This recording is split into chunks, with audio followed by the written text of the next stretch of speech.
tomei entre vários em quadro, mas falar de um especificamente foi porque esse eu não vi a razão total e foi totalmente um ódio gratuito, sabe?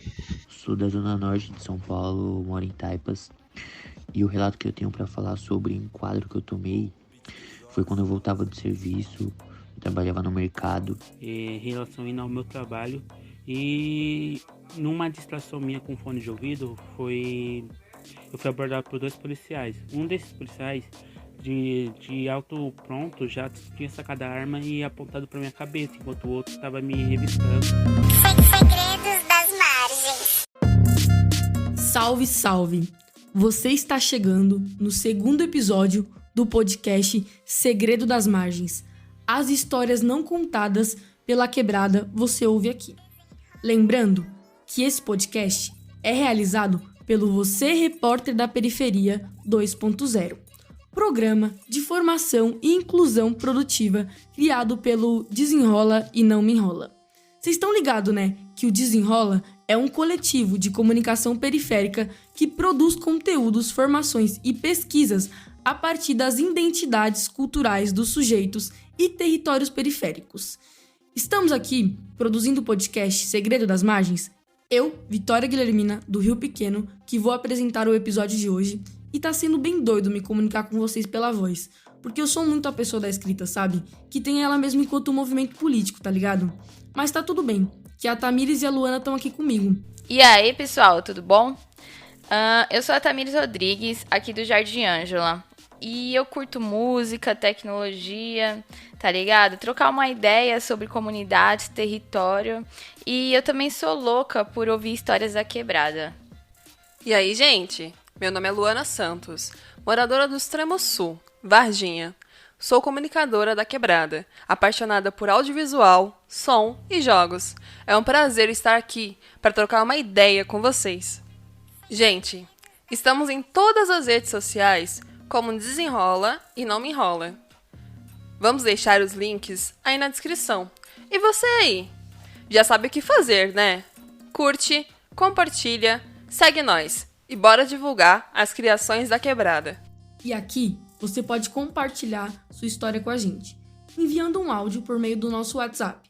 É 011 965 76 0659. Você anotou? Se não anotou, eu vou repetir de novo. 011 965 76 0659. É nesse espaço que também estaremos recebendo convidados para assuntos polêmicos que dificilmente contamos nos almoços de domingo com as nossas famílias. Agora bora em frente. Segredos das margens. Mas e aí? Você já tomou um enquadro? Você já foi parado pela polícia? Já viu alguém sendo ou sabe de alguém que foi? Já parou pra pensar o que os polícia leva de nós nessas paradas? O que a gente sente que fica e o que a gente sente que vai? Neste episódio, quem compartilhou a história com a gente foram moradores de várias periferias da zona sul, norte, oeste e leste da cidade de São Paulo, narrando situações onde sofreram violências policiais ou foram enquadrados, contando as sensações e descrevendo esses momentos. Agora bora ouvir. Bom dia, eu me chamo André Augusto dos Santos, tenho 23 anos, moro no bairro Parque Santa Madalena, Jardim Planalto, na região de Sapopemba, zona leste de São Paulo. A história que eu tenho para contar é a seguinte: faz uns 7 anos, aconteceu em 2014 e na época eu tinha 16 anos. Eu estava com uns amigos sentado na praça do Jardim Grimaldi, na Sapopemba, quando chegou um carro de viatura com 4 fardados pedindo pra gente encostar. Nisso a gente continuou trocando ideia, e aí os policiais saíram da viatura e foram puxando e empurrando a gente, pedindo novamente pra gente encostar. No momento eu disse pra eles que não ia encostar porque a gente não estava fazendo nada. Um dos policiais pegou e disse: "Você não vai encostar?" Nesse momento ele pegou e deu um chute na minha perna. Um amigo meu olhou pra mim e disse: "André, faz o que eles estão mandando." E aí eu peguei, encostei, passei o RG pra eles. Eles revistaram todos e saíram como se não tivesse acontecido nada. Viu que a gente tava liso. E aí Foi desse momento pra cá que eu comecei a me revoltar com policiais. Eu desenvolvi um ódio tão grande assim por eles que eu não aguento olhar na cara de nenhum. E é isso que eu sinto até hoje. Foi meu primeiro enquadro, esse de 2014. Eu sou a Bárbara, eu tenho 21 anos, eu sou da Zona Oeste. E a minha história com o enquadro foi uma vez que eu tava numa praça de Pinheiros com algumas amigas, eram tipo 5 adolescentes meninas. E 2 policiais homens pararam a gente, revistaram a nossa bolsa, mexeram em tudo. E o que mais me chocou nesse dia foi que, assim, a gente tava com uma das amigas, ela tem grana, tal, nunca tinha sido abordada por um policial, porque ela é branca, loirinha, do cabelo bem liso, do olho claro, ela é bem branca. E ela ficou no celular durante o enquadro, porque, né, ela nunca tinha tomado um enquadro.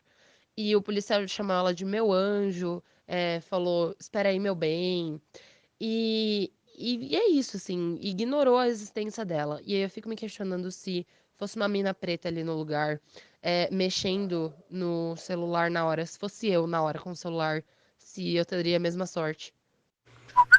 Meu nome é Carlos, tenho 23 anos, moro no Jagadeiro, Capão Redondo. E sou estudante de Ciência da Computação numa Federal do Paraná. E o meu relato hoje, apesar de morar numa zona bem perigosa, é de como que foi o meu enquadro fora daqui, numa cidade onde só tem pessoas brancas. Eu tava num carro com um amigo que vale destacar que é branco. E a gente não tava em alta velocidade, não tava apresentando nenhum risco. Mas a polícia, assim que me viu, ela começou a seguir o carro. Até o momento que ela deu distância, e aí quando a gente achou que tava de boa, elas chegaram e enquadraram. E uma curiosidade... Curiosidade não, né? O que a gente tá acostumado a ver aconteceu. Eu fui a pessoa que eles colocaram na parede e apontaram o revólver pra mim. Eu tive que ficar com a mão atrás da cabeça. Não podia olhar pra ninguém, nem pro próprio policial que tava apontando pra mim. Enquanto o meu amigo, que é um policial que não tava armado, conversando de igual para igual. E eu permaneci nessa situação até o final do enquadro. Vale destacar que o cara parecia assustado, sabe? A minha imagem para ele claramente refletia o perigo. E ele estava 100% atento para que eu não fizesse nada contra eles. Me senti completamente dentro de um estereótipo. E impossível de revidar de qualquer forma, porque nenhum ali presente entendia qual que era a minha relação, né, com esse preconceito, já que é uma cidade de pessoas brancas. Segredos das margens. Ouvir todo mundo me vem muito como esses relatos se cruzam, sabe? E pensar o quanto a polícia se prepara com violência, sabe? Pra agir com os nossos corpos e nos nossos territórios. Me vem muito aquela música do Djonga, sabe? Favela Vive. No século 21, a cada 23 minutos morre um jovem negro. E você é negro que nem eu, pretinho, não ficaria preocupado. Eu sei bem o que você pensou daí. Rezando não tava, deve ser desocupado. Mas o menor tava voltando do trampo. Disseram que o tiro só foi precipitado. No mais saudade dos amigos que se foi. PJL pros irmãos que tá na tranca. Caraca, Djonga é foda. Já esteve presente no meu ouvido em muitas vezes quando eu tava voltando pra casa.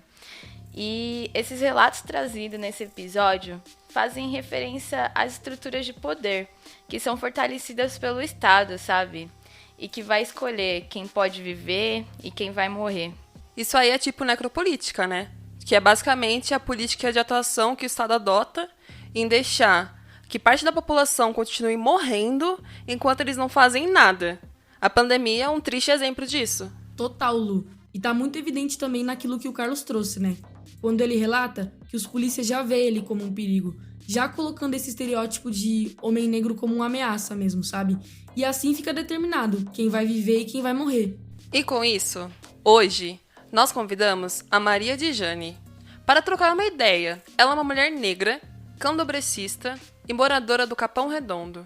Maria é trabalhadora da rede socioassistencial e articuladora da Rede de Proteção e Resistência contra o Genocídio. Maria, é um prazer receber você aqui. Nesse episódio do podcast, o tema é Enquadro Policial. Nós trouxemos relatos de jovens de diferentes regiões das periferias da cidade de São Paulo, que sofreram o enquadro e dividiram com a gente como isso os afetou. Sabemos que essa violência gratuita do enquadro atravessa os corpos e a vida dessas pessoas. E como especialista, o que você achou desses relatos? Tem algo em comum neles? Massa. Bom, primeiro, obrigada pelo convite. Tô feliz de estar aqui. Feliz com eu gosto de estar com os jovens. Não sou tão jovem, mas eu gosto de estar com vocês. Me dá mais energia vital. Bom, primeiro também parabéns pela ideia do podcast, pela ideia de trazer, né, os assuntos à tona e da discussão. Eu acho que sempre uma produção feita por nós e para nós, sempre bem-vinda. Então, parabéns para vocês. O tema do enquadro policial, ele primeiro me atravessa por ser mãe de 2 jovens pretos da periferia, né, 2 meninos que já me trouxeram relatos de enquadro policial e que também me atravessam nesse sentido de me sentir impotente por não estar com eles naquele momento, por saber que em alguma fala atravessada desse policial agressor, eles também foram machucados, né? Nunca sofreram nenhuma lesão física, mas sofreram lesões emocionais muito fortes. Então também quando ouço o depoimento desses jovens, desses meninos e meninas, né? Isso me atravessa e legitima ainda mais o quanto o Estado é violento, né? Pela utilização da sua força armada e dos seus agentes. Então, todas as vezes que eu discutia ali com os meninos do MSE em 2016, quando eu estive no MSE Capão Redondo, sempre trazer para eles que o responsável por essa violação desse agente é o Estado. E a gente precisa dar nome para isso. Se o Estado não desse licença para os agentes do Estado e houvesse uma responsabilização real desses agentes, não só afastá-los da rua e colocá-los em trabalhos administrativos, talvez a conduta deles pudesse ser outra. Mas a gente tem uma polícia pós-ditadura militar e é muito importante que a gente contextualize isso para a molecada da quebrada. A polícia serve para proteger patrimônio, não é para proteger a população, né? Em sua prática e na sua teoria, a polícia pós-ditadura serve para proteger patrimônio, e esse patrimônio não são os nossos corpos. Eles violam os nossos corpos para proteger esses patrimônios. Relatos como de alunas minhas do projeto em Paraisópolis, por exemplo, onde meninas que estavam com suas namoradas foram abordadas por policiais e tiveram situações vexatórias de forçarem elas a se beijarem. Isso é a demonstração de um Estado homofóbico, isso é a demonstração de um Estado violento, isso é a demonstração de um Estado machista. E a gente precisa dar nome a isso. Cada relato, ele não é único e ele não é exceção, né? Porque hoje vocês me mostram 4 ou 5 relatos. Eu, em uma conversa de 20 minutos, trouxe mais 3 ou 4 relatos para vocês e estou aqui apontando mais. No montante, isso é coletivo, isso já deixou de ser individual faz tempo. Maria, eu queria entender, como que é feito esse trabalho da Rede de Proteção e Resistência contra o Genocídio e a sua importância na vida dos moradores da periferia. A Rede de Proteção e Resistência contra o Genocídio, ela existe desde 2017 e ela tem como princípio, um dos princípios, né, fundamentais da rede é a atuação dentro das quebradas, né? Então, a gente está presente, respeita, né, grandes movimentos e grandes atos nas regiões centrais. Acho que é importante também ocupar esse lugar. Mas a gente tem como principal movimento de luta estar dentro dos territórios da periferia, porque a gente sabe que é lá, que é aqui, que o Estado tem a sua maior violação, né? E aí não é só a violação a partir dessa violência policial, mas essa violação com a falta de políticas públicas, né? Então a rede também traz essa discussão para dentro da quebrada, né? Então eu, como articuladora, e com outros parceiros, a gente também tenta tensionar serviços públicos para fazer essa discussão mesmo, né? Então, o jovem, ele não é só um jovem que cometeu ou não um ato infracional. Ele é um jovem que está isento da educação, ele é um jovem que está isento da cultura, ele é um jovem que está isento da saúde. E tudo isso reverbera na vida dele, né? Que pode levar ou não ele a cometer um ato infracional. A rede tem também como um principal elemento que é a relação com os forjados, né? Então, toda prisão sem legitimidade ela é uma prisão forjada pelo Estado.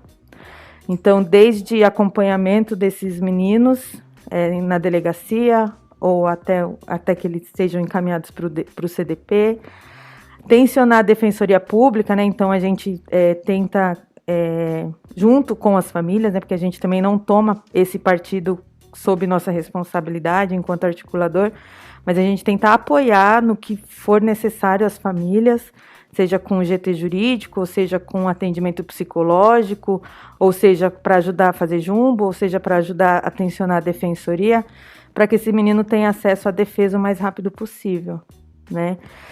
O que é muito complexo, Luana, é que é muito rápido para aprender. Mas eu não acompanhei nenhum caso onde o menino tenha ficado preso menos de 100 dias para provar que ele é inocente. 100 dias dentro do CDP, eu vou refazer aqui a fala do Wallace, que é um jovem que eu acompanho aqui do Capão, onde ele diz: se o inferno existe, ele chama centro de detenção. E para cá eu não volto nunca mais. O processo ainda corre. Esse menino tem sérios danos psicológicos, porque ele tem muito medo de voltar para o CDP, principalmente por algo que ele não cometeu. Hoje, toda vez que ele é enquadrado, ele fala para o policial que existe uma passagem, porque vai haver uma consulta, ele não pode mentir. Ele é chamado pelo nome. Após ele dizer a passagem, o policial substitui o nome dele por ladrão. Então, se ele ficar meia hora no enquadro policial, ele passa meia hora sendo chamado de ladrão. Ele não é ladrão. Ele foi preso por um crime que nem existiu. Existe um processo. Tá rolando. Vai lá ler o processo. Tá rolando. Mas ainda assim o policial faz ele acreditar que ele é um menino preto, ele é um menino pobre, filho de João, chamado de ladrão. E o policial faz ele acreditar nisso, saca? Porque é a perversidade. Então o policial nem toca nele. Mas subjetivamente o policial afeta ele. Porque quando ele volta para casa, ele ainda volta achando que pode ser que ele seja o ladrão. Mesmo ele sabendo que ele não é. Então a rede tem também, é importante dizer, esse trabalho psicológico, né? A rede tem dois projetos de acompanhamento psicológico, que um é o Acolher, que está com mães que tiveram seus filhos executados pelo Estado. Mães e pais, né? Mas em sua maioria são as mulheres que participam desses grupos. E o Escuta Liberta, que é de famílias que estão com seus companheiros, maridos, em situação de cárcere. Independente de qual foi a violação dele, a rede tem esse entendimento de acolher junto com o projeto Amparar. Neste episódio, falamos muito sobre a importância do Estado de permitir que a população negra e periférica continue morrendo ou sendo vítima de violência diariamente, sabe? A gente também traz trechos de entrevistas do Dória e do comandante da Rota, que tentam legitimar toda essa violência nas suas falas. O que você pensa sobre esse cenário? É isso, quando a gente fala que os agentes do Estado têm o aval, né, dos seus líderes, é desses líderes que eu estou dizendo. Quando o comandante da Rota diz que o enquadro policial ele tem que ser diferente na periferia, ele já está criminalizando a periferia. Ele está dizendo que todo mundo que mora aqui merece ou não ser enquadrado assim ou assado. Em bairros nobres, ele vai de fato abordar de forma diferente, né? Porque parece que a galera de lá merece respeito, a galera daqui não, né? E aí é uma inversão de valores grande demais. Eu costumo dizer que é muito difícil a gente lidar com esses monstros quando eles têm essa licença para fazer o que eles querem com os nossos corpos, com os corpos dos nossos filhos. E aí é isso, né? Essa necropolítica, que é esse projeto de Estado sobre a eliminação de corpos pretos e pobres, porque não é qualquer corpo que eles querem derrubar. Não é qualquer corpo que eles vão abordar de forma agressiva. É um corpo específico, ele tem etnia específica, ele tem localidade CEP específico, né? E isso precisa ser discutido com as autoridades, isso precisa ser discutido com o Ministério Público, isso precisa ser discutido com o chefe de segurança. E aí a minha pauta, ela é sempre racial, né? Todas as pautas para mim são importantes, mas em todas elas eu faço recorte de raça, todas. Eu preciso trazer essa discussão, porque historicamente nós somos o povo que foi escravizado. Nós somos o povo que fomos teoricamente libertados para viver sob o aval dos senhores, que é o que a gente faz até hoje. Então é eles que decidem se os nossos corpos merecem viver ou morrer em 2021, quando a gente tem mulheres arrastadas por policiais, quando a gente tem crianças pretas sendo assassinadas por policiais, quando a gente tem homens e jovens sendo desaparecidos dentro de suas comunidades, com suspeita de que foi sumido por policiais, por agentes do Estado. A população vem usando muito as redes sociais para denunciar a violência policial. Você acredita que fazer isso ajuda? De utilizar as redes sociais de uma forma estratégica contra o genocídio? E além disso, o que podemos fazer para denunciar esse tipo de violência? Não, eu acho que a rede social, ela tem um grande impacto, assim, né? Eu acho que para nós que estamos tentando provar algo o tempo todo, né? Provar a nossa inocência, provar que não estávamos em determinados lugares do qual somos acusados, a rede social, ela tem sido uma ferramenta que, nesse sentido, ela pode ser usada a nosso favor. Eu posso trazer um exemplo. Alguns meses atrás, um rapaz ali próximo do Jardim Irene, também no Capão, foi alvejado por um cacetete enquanto ele andava de moto. Então ele veio de moto em alta velocidade, o policial atravessou a via e tacou o cacetete nele, na moto. Ele perde o equilíbrio e bateu a moto. Ele faleceu. E o rapaz que estava na garupa sobreviveu. Quando o fato acontece, ele... sofreu um acidente de moto, ponto. Mas tinha um vídeo que foi parar na rede social que grava que o acidente que ocorreu foi ocasionado pela ação violenta segundos antes, pelo policial militar, que infelizmente ou não foi enquadrado por homicídio culposo, que não tem intenção de matar, e o rapaz morreu num acidente de trânsito. Mas se não fosse por uma filmagem que cai na rede social, né, e que vira uma especulação e um sensacionalismo e tudo isso que a gente sabe, mas ainda assim foi um material utilizado pelo GT jurídico da rede para provar que homicídio culposo não era o termo correto. Quando o policial taca o cacetete, ele tem a intenção de que o rapaz caia. Eu não vou tacar o cacetete em alguém se eu não tiver a intenção de machucá-lo, né? Então, só para a gente, né, tentar fazer esse balanço, eu não sei se eu ousaria aqui dizer que a rede social é 100% a nosso favor, mas eu acho que ela pode ser uma ferramenta utilizada a nosso favor quando a gente é acusado de algo que a gente não fez nesse sentido. E para dar visibilidade, quando a gente utiliza a rede social para dar visibilidade às infrações desse Estado. Eu acho que ela pode ser uma grande ferramenta para nós, porque a gente vai buscar ajuda, né?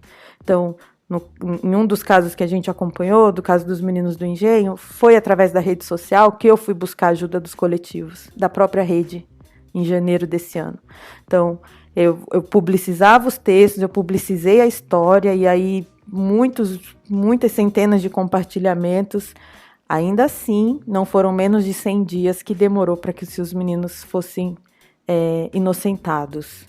Imagina se não tivesse essa movimentação da rede para que as pessoas tenham acesso a essas violações. Então a rede, ela pode ser muito, muito favorável para nós.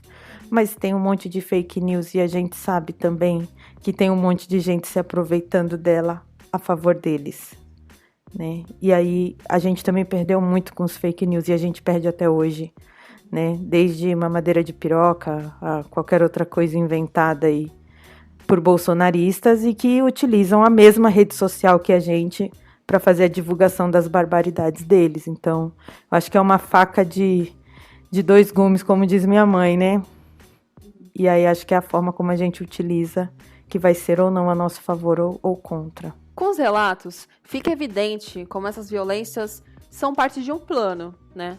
O plano de genocídio, a necropolítica. Você pode definir pra gente o que seria a necropolítica? E além disso, você teria alguns exemplos dessa violência, da questão da necropolítica no nosso cotidiano? Acho que é importante a gente dizer que a necropolítica, de novo, né, ela não está só nesse genocídio físico, mas ela está nesse genocídio que é a ausência de políticas públicas para determinada população. Existe uma população pré-determinada a não acessar cultura, a não acessar educação, a não acessar saúde, a não acessar emprego. Então, toda essa falta de acesso vai gerar violação de garantias. E toda essa violação de garantias é resumida em necropolítica.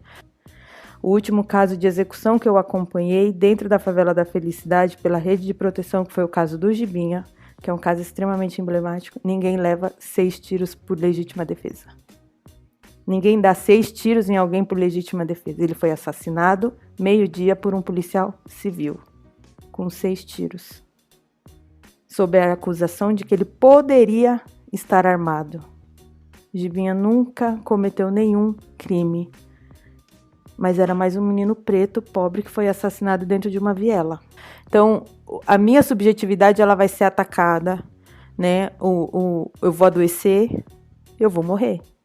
Né? A depressão pode me levar à morte. Se eu não tiver emprego, isso pode me levar à depressão, que vai me levar à morte. Se eu não tiver, eu costumo dizer muito que a cultura salva vidas. Eu discutia hoje isso com uma grande amiga minha que está com um projeto de cinema na Quebrada. E eu falei para ela trazer filmes, redemocratizar, todo mundo tem que acessar, todo mundo tem que assistir, todo mundo tem que discutir, porque é assim que a gente cresce, né? É a partir do diálogo, é a partir da discussão. E quando o Estado me isenta de acessar, ele está cometendo comigo, com o meu corpo, com os meus, o projeto de necropolítica. Ele me mata físico e subjetivo. E isso não é por acaso. Isso é um projeto político. Isso chama necropolítica. Que é um exemplo de 2 dias atrás. Eu tô aqui, né, o pessoal só vai me ouvir, mas eu vou dizer que eu tô aqui vestida de branco, tô de turbante, né, tenho algumas coisas figurativas, né, que são os meus contreguns, o meu quelê no pescoço, porque eu acabei de passar pela iniciação do candomblé. Fui almoçar com uma amiga outro dia, após sair do terreiro, e por 2 vezes eu cruzei com o mesmo senhor no estacionamento. Ele, um senhor branco, tinha um carro bom, um carro bacana, carregava algumas sacolas ali de grife, né? A gente estava aí num shopping aqui da cidade de São Paulo. E ele me olhava de forma muito agressiva. As 2 vezes que eu cruzei com ele. Na segunda vez que eu estava pagando o ticket do estacionamento, eu falei para minha amiga, é muito difícil provar um racismo que não é físico. Ele não me bateu, ele não me empurrou, mas ele me olhava de forma como se ele estivesse dizendo para mim que eu não deveria estar no mesmo lugar que ele. Eu não tenho como dizer isso para uma autoridade, porque se essa autoridade não tem minimamente o conceito do que é racismo, ele vai rir da minha cara. Ele vai dizer, mas ele nem falou nada para você. Então, quando a gente fala dessa subjetividade, é a forma como esse olhar me atravessa. E ele me atravessa de forma violenta. E esse olhar pode ser tão dolorido quanto um tapa que ele pudesse me dar. E eu não tenho como contestar. Porque se eu olho para ele e digo para ele que ele é um racista, é capaz dele me processar. Porque eu verbalizei. Ele não verbalizou. Ele só me olhou. E essa subjetividade, ela é tão violenta dentro desse mesmo processo de necropolítica, porque ela também faz parte. A sociedade, ela pode ser muito violenta sem levantar o dedo para você, pelo simples fato da forma como ele te encara na hora que você sai na rua. E isso pode ser muito cruel, né? Nossa, essa sua fala da questão da subjetividade me lembrou muito uma situação que eu passei, sabe? Sou prounista, e aí eu passei numa faculdade e tal, elitista, ali na região do Butantã, e aí eu tinha que ir lá um dia, né, pessoalmente. E aí, quando que eu fui lá, eu lembro muito de uma situação, quando que eu cheguei no prédio, e aí o segurança, ele me olhou com uma cara de: o que você tá fazendo aqui? O que você quer?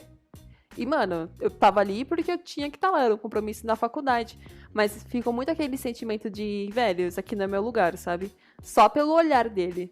E aí foi uma questão que eu já tava num espaço que eu nunca imaginei que eu ia ter acesso, de conseguir entrar na faculdade num bairro super elitista. E aí essa situação, sabe, me quebrou. Fiquei mal mesmo, sabe? E aí haja terapia, sabe, pra tratar essa questão. Então, nossa, foram várias sessões de terapia pra falar sobre isso. E a gente que lute na terapia, né, com isso. E aí você tá falando do segurança, né, que provavelmente é um cara da quebrada, né.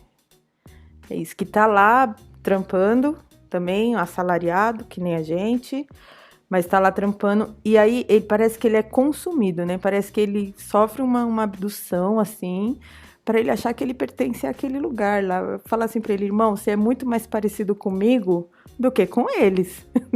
Deixa eu te contar um segredo, cola aqui na grade. E aí, quando a gente pensa no enquadro, os policiais, eles também são da quebrada, muito geralmente. Policial militar, salariado. Policial militar geralmente trampa na corporação e faz o bico por fora. Trabalha mais de 12, 14 horas para ganhar um salário que não chega às vezes a R$4.000. Mas ele não se identifica mais com os iguais. Ele passa a se identificar com o Estado. E aí também dá vontade de dizer para ele: irmão, quando você me chama de ladrão, você é muito mais parecido comigo do que com quem está pagando o seu salário. Mas é isso, a corporação, né? Tem alguns documentários que vai dizer sobre o processo para se formar um policial, né? O quanto isso também mexe na subjetividade dos caras, né?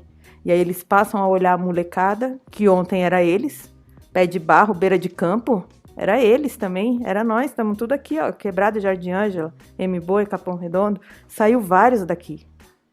Mas hoje ele não se enxerga mais nesse lugar, né?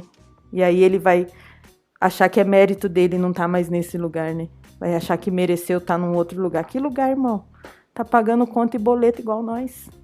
Só que tá servindo o Estado, que dá para ele a relação de poder. Então, quando eu falei hoje do GT jurídico da rede, que eu levei a discussão sobre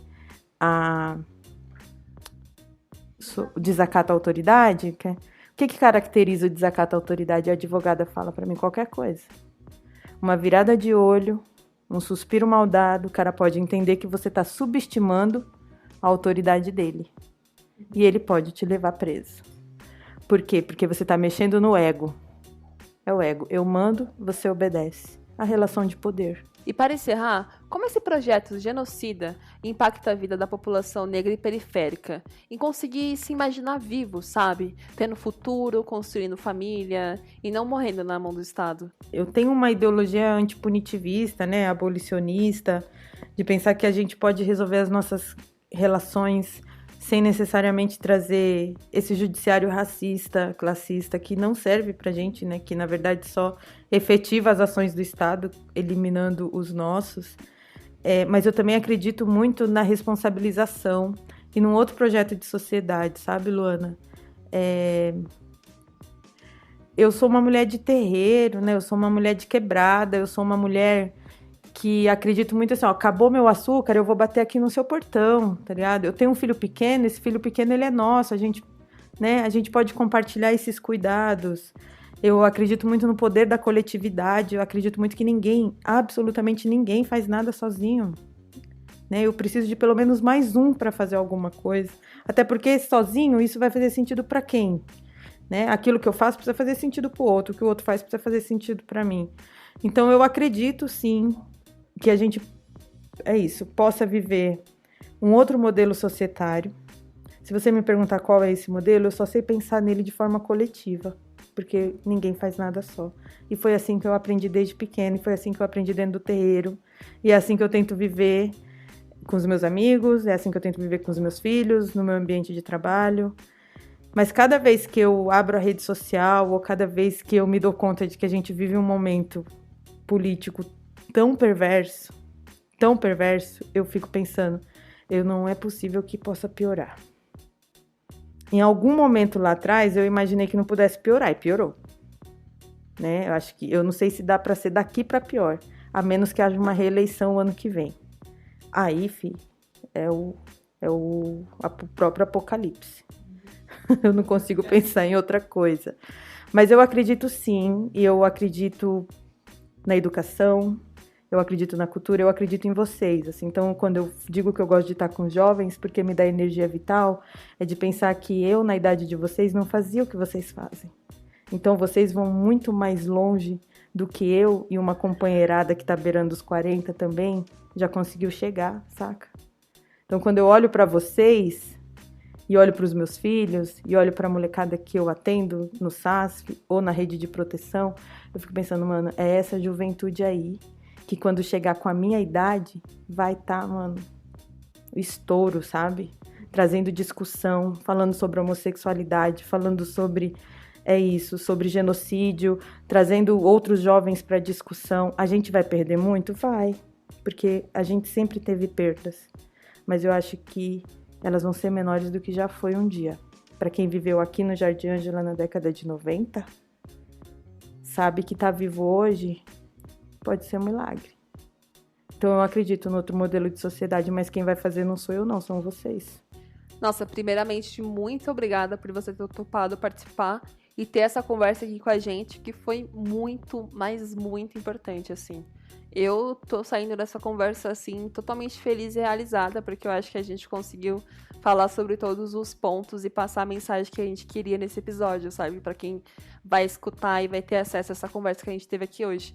E aí, é isso, cara. Se você quiser deixar as suas redes sociais, Maria, ou deixar as redes sociais da rede, fica à vontade. E é isso, gente. É isso. Muito obrigada, viu?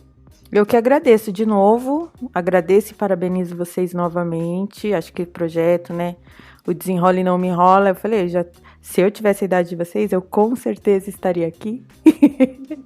Ou de algum jeito, mesmo que vocês não me quisessem, eu estaria aqui como tô. Então, sempre que eu posso eu divulgo, sempre que eu posso eu falo. Também tenho um filho que está aí nesse rolê do audiovisual, né? Como a gente já falou, como é um rolê caro para nós. Então, que venha mesmo mais projetos para Quebrada, para falar de nós. Quem melhor que nós para falar de nós, não é? Então, obrigada por essa possibilidade também de estar aqui. E dizer que é isso. A rua é nós, como já disse o Mano, aí Emicida. Tô junto com vocês sempre que precisarem. Então, pode ligar, dar um salve. Rede social tem a da rede, né? Acho que é importante. A da rede de proteção tem alguns projetos aí rolando. Então, um deles é o canal de denúncia, né, contra as violações do Estado. Então, entra lá na página do Facebook da Rede de Proteção e Resistência contra o Genocídio. Instagram também, Rede de Proteção. Tem a minha página pessoal lá, mas é isso. Eu só falo mal do Estado. Então, mas se quiser ir lá contribuir também, fica à vontade. _Alves. E eu tô aí, sou aí da Quebrada, tô aqui do ladinho no Capão Redondo, então dá um salve que a gente cola. Espero ter contribuído aí. Segredos das Margens. Agora, eu vou apresentar alguns dados para vocês, para fomentar mais esse debate. Durante a pandemia, segundo os dados do Índice de Exposição a Crimes Violentos do Instituto Sou da Paz, roubos de veículo caíram 31% em relação ao mesmo período de 2019. Os registros de estupro apresentaram uma queda de 14% durante o semestre, mas, nesse tempo, apesar da pandemia, os homicídios subiram 4,5% no estado no ano de 2020. Segundo os dados, no primeiro semestre de 2020, 28 policiais foram mortos, comparado com 498 pessoas que foram mortas pela polícia. No começo da pandemia, de março para maio de 2020, a PM paulista foi responsável por 3 em cada 10 mortes em SP. Mas, e aí? Quem são os responsáveis por isso? A Polícia Militar vai atirar para imobilizar. Não vai para matar, para imobilizar, mas se continuar a reagir, vai atirar para colocar no cemitério. Esse é a fala do atual governador de São Paulo, João Dória Júnior, eleito pelo partido do PSDB em 2018, com 6.431.555 votos, correspondente a 31,77% dos votos válidos, que trouxe como uma das suas principais propostas de campanha a letalidade policial como uma solução para a segurança pública do estado de São Paulo.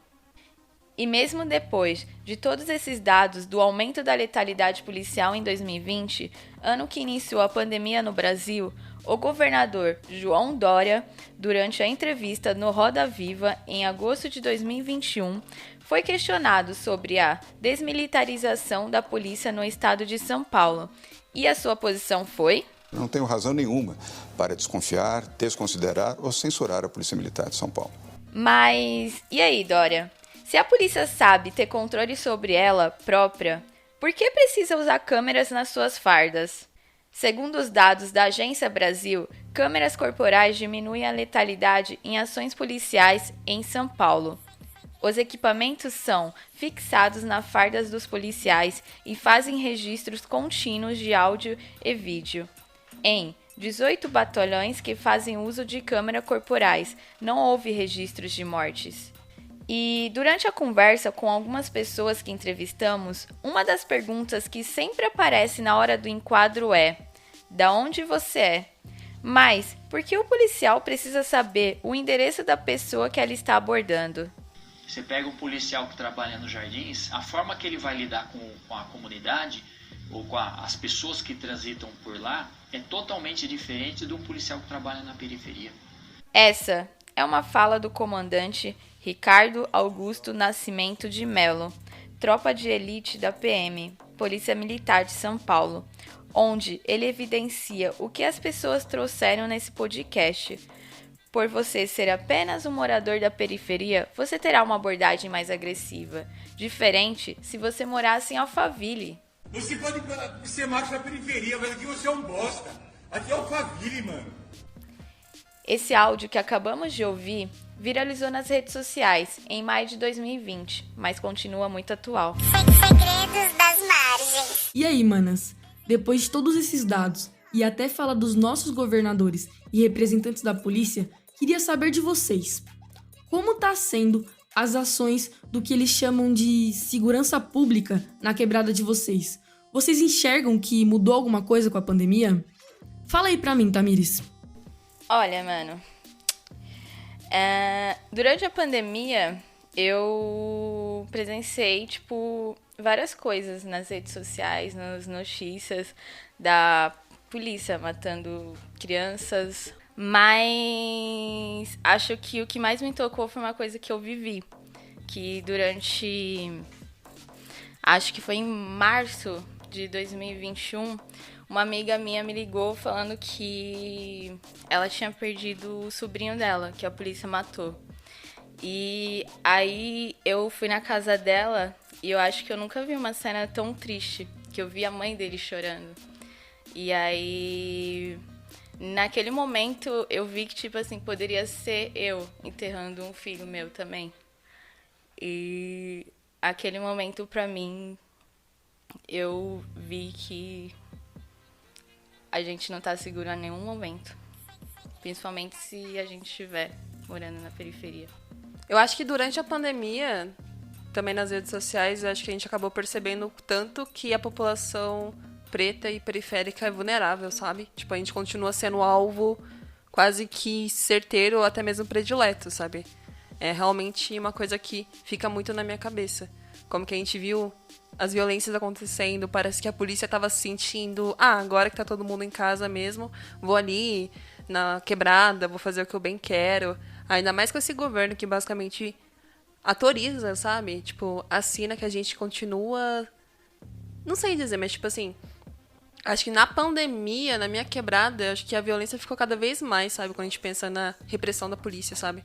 O jeito que eles abordam, que eles tratam, é como se eles literalmente pudessem fazer o que eles bem entendem, sabe? Essa autorização mesmo, de fazer o que quiser e matar e sei lá, eu acho que eu vi tanta gente, tantas notícias. Eu lembro que teve uma semana que, se eu não me engano, naquela mesma semana eu vi 3 crianças que tinham sido mortas, sabe? Criança e adolescente que tinham sido mortos pela periferia. Na periferia, quer dizer. Nossa, ouvir vocês assim me coloca em vários lugares, tá ligado? Acho que pra mim, na pandemia, ficou cada vez mais evidente em como o Estado entra dentro do nosso território, sabe? Porque acho que ficou cada vez mais evidente as desigualdades e, ainda assim, cada vez mais evidente como o Estado prefere entrar e agir, assim, sabe? Pra mim, falar de enquadro, falar de repressão policial sempre me deu um frio na espinha mesmo, sabe? Muito forte, eu acho que justamente por já vir de movimentos sociais e ter visto e vivido várias coisas, mas que pra mim na pandemia foi ainda mais forte depois que na minha família, assim, 2 primos meus foram presos por basicamente nada, assim, sabe? Por abuso de autoridade mesmo. E aí ver a minha mãe, tipo, passando por isso, minha família, sabe? Tipo, ver como o Estado e essa polícia, sabe? Assim, porque quando tá no nosso corpo, é uma coisa, né? Aí a gente vê os nossos passando, assim, tipo, ver pessoas próximas como, sei lá, eu vi minha mãe, tipo, meus primos, sabe? Foi muito pra outro lugar, sabe? E pra mim tá difícil, assim, sabe? Falar sobre violência policial. E é isso, assim. Mas eu acho que é sobre isso, Vi. É sobre falar mesmo. Sobre a vivência, sobre o que acontece. É difícil pra caralho, mas é importante falar. Mano, mas acho que o mais louco é que nada disso me surpreendeu, tá ligado? Acho que a gente já vinham falando disso há muito tempo. Já tinha um roteiro formado. Só aconteceu. E, tipo, não só aconteceu, mas, tipo, parece que é um plano muito bem projetado. Que, tipo, se a gente for ver, até quando a gente trouxe as entrevistas do Dória e tal, tipo, não foi novidade pra ninguém isso. Ele já tava falando há muito tempo que isso ia acontecer. Total, eu acho que conforme a gente vai vendo também como a polícia vem cada vez mais se armando e esses próprios investimentos, né? Não é só, tipo, o nosso governador falando, mas é o nosso presidente falando. Tipo, são as políticas públicas que também estão sendo apontadas nesse lugar, sabe? Tipo, se tá olhando muito mais nesse lugar dessa, bem entre aspas, né? Segurança pública do que, tipo, mano, até na cultura, sabe? Do que na saúde, na educação.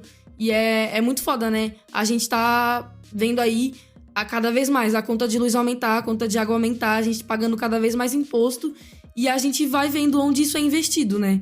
É investido num plano pra matar a gente mesmo, assim, tipo, chega a ser, tipo, mano, absurdo, assim, e é isso que você falou, não é,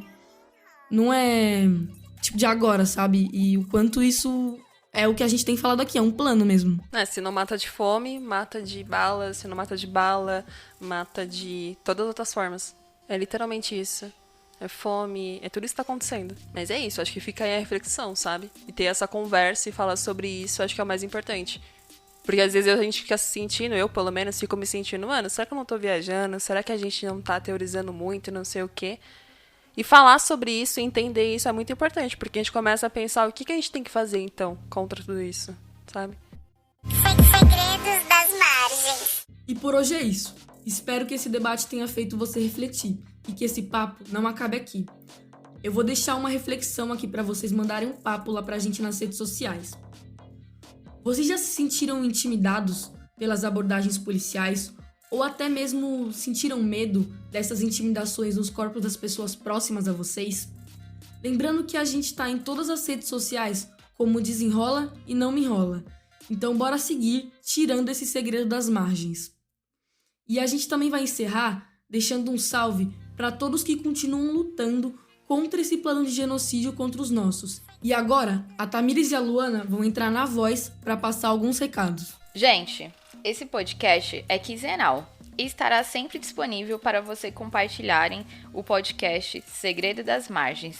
Tem patrocínio da 4ª edição da Lei de Fomento à Cultura da Periferia da Secretaria Municipal de Cultura da cidade de São Paulo e conta com o apoio da Fundação Ford Foundation e da família Quiprocó.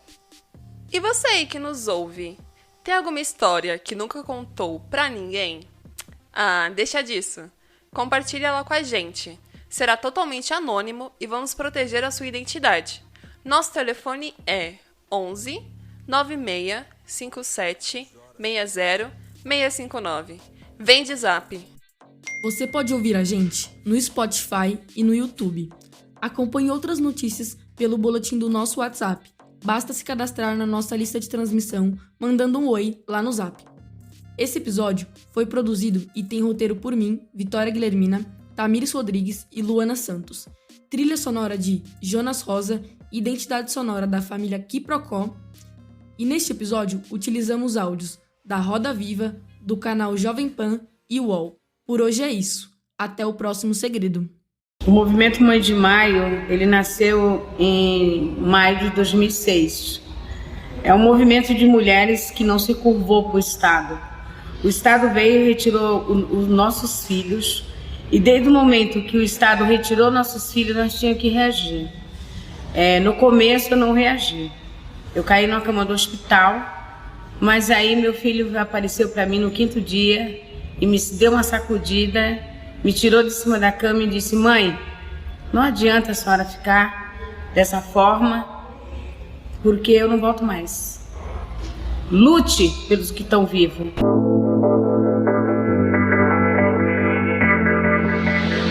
Procurando 2 filhos em São Paulo. Um tá perdido. Não, eu tô sofrendo.